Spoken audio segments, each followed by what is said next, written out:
Hay, khó chịu hay. Anh gì là gì?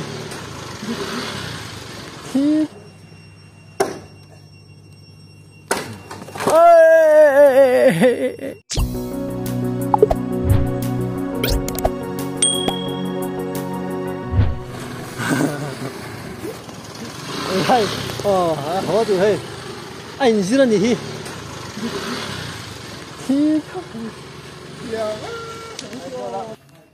Thế mà hay chứ PM vote tụi nó khó đồn nghe vote đồn à hay triệt đồn nhỉ hay sao triệt tu bài số chiếm bao là chịu được cái cần sân comment là mấy rồi mua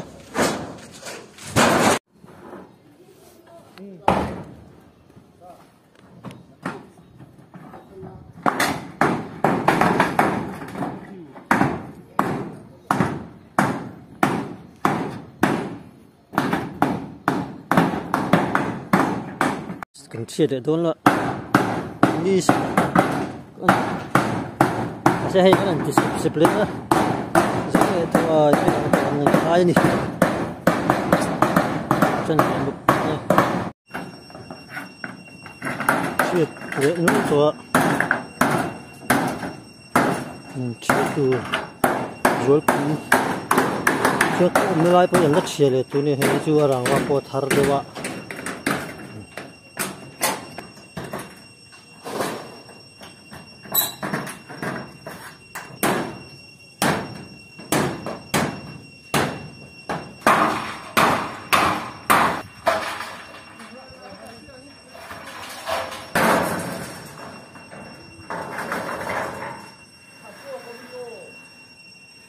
rằng vay không về phăng thật rồi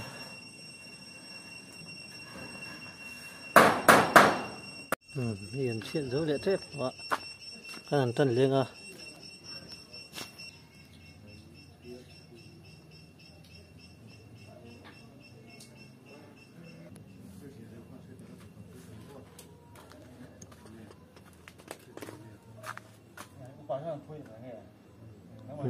số là mình max xuyên số vượt thác tuổi nó họ đâu là mình số mình xử lý vượt thác cái tôm về anh ấy vui khát vượt thác tuổi này thác tuổi về heyนี่สปอกเทียดด้วยดีไหม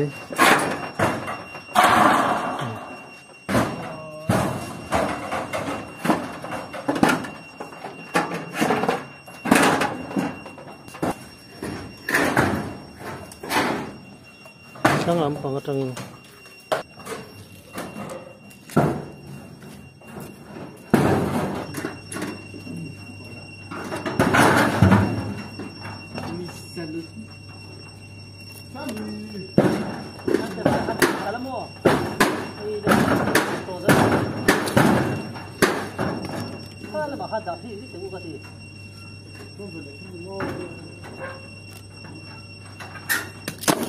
Bây giờ quay lại cái bộ phim của anh quay lại thôi.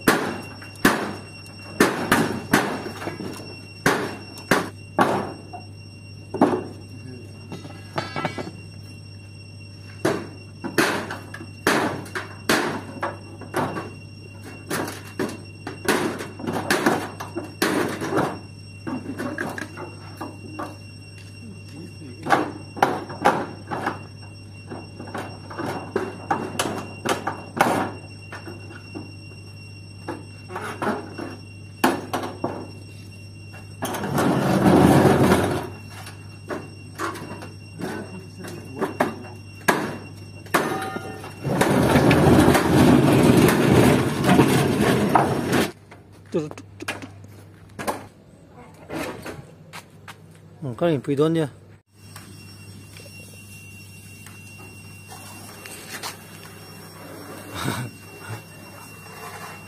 Ya pot đón ya.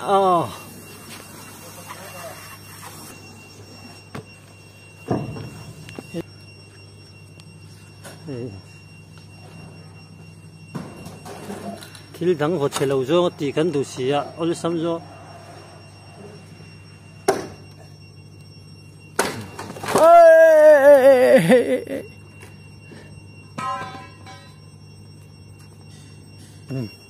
em mà tụi bạn sẽ là hay là bằng hiệp thôi tụi xuống rồi á không bị kia ô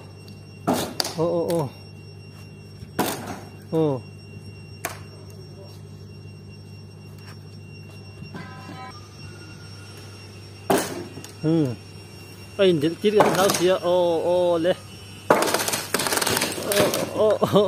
gan thiệt dữ thấy tay ôi nào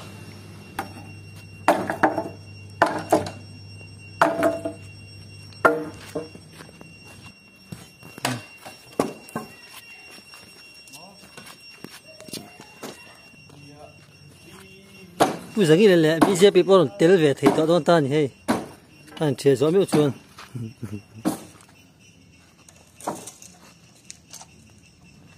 bây giờ cái là gì thôn cái gì á bẹt ha là tuổi này bằng khul